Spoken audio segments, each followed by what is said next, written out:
bàsicament hem de distingir dos grans grups de les cerveses, no? Unes que es fan amb blat i unes que es fan amb ordi.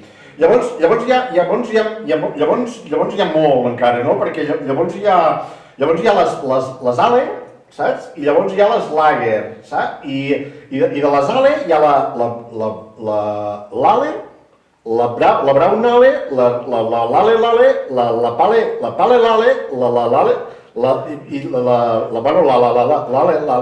i de les lager, que ens podria explicar, i llavors l'IPA, hi ha la IPA, la IPA pipa, la pipa, l'APA pipa, també hi ha les APA, hi ha APA pipa, pipa lager pipa, i a la pipa, a papa li...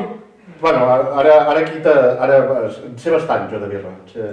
Sort que beure vi no és tan complicat. Quin descans poder demanar un picapoll del Bages sense additius ni gustos afegits i més barat. Tu ets part activa en tot això. Tanca el cercle, demana vi català.